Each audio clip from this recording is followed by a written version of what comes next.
पालघर जिल्ह्यातील मनोर वन परिक्षेत्रात मौल्यवान खेळवृक्षांच्या कथित अवैध तोडीचे आणि तस्करीचे गंभीर प्रकरण समोर आले. नानिवली, होलीपाडा, खिंडीचा पाडा, कॅनल परिसरात खैर लाकडाने भरलेला टेम्पो चिखलात अडकल्यानंतर हा संपूर्ण प्रकार उघडकीस झाल्याचा दावा स्थानिक नागरिकांनी केला. घटनास्थळी मोठ्या प्रमाणावर खैराचे सोसलेले ओंडके पाहून पडून असल्याचे सांगितले जाते. स्थानिकांच्या आरोपानुसार माहिती देऊनही वन विभागाचे अधिकारी आणि कर्मचारी वेळेवर घटनास्थळी पोहोचले नाहीत. तब्बल 4 तासानंतर अधिकारी आल्यामुळे घटनास्थळावरील काही ओंडके गायब झाल्याचा आरोपही करण्यात आला. त्यामुळे वन विभागाच्या कार्यपद्धतीवर गंभीर प्रश्न उपस्थित झाले. मनोर वन परिक्षेत्रातील सोमटा, बऱ्हाणपूर, नानिवली, मेंढवन आणि आंबेदा परिसरात मोठ्या प्रमाणावर खैरवृक्षांची अवैध तोड सुरू असल्याचा आरोप स्थानिकांनी केला.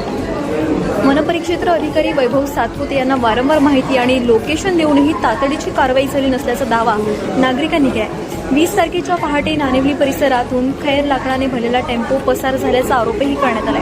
या प्रकरणात वनरक्षक, वनपाल आणि संबंधित अधिकाऱ्यांच्या मोबाईल लोकेशन व कॉल रेकॉर्डची चौकशी करण्याची मागणी नागरिकांनी राज्याचे वनमंत्री तथा पालकमंत्री गणेश नाईक यांच्याकडे केली आहे. एकीकडे शासन वनसंवर्धनासाठी मोठा निधी खर्च करत असताना दुसरीकडे जंगलातील मौल्यवान खैरवृक्षांची कथित तस्करी सुरू असल्याचा आरोप होतो. त्यामुळे या संपूर्ण प्रकरणाची निष्पक्ष चौकशी करून दोषींवर कठोर कारवाई होणार का, याकडे आता सर्वांचं लक्ष लागलंय.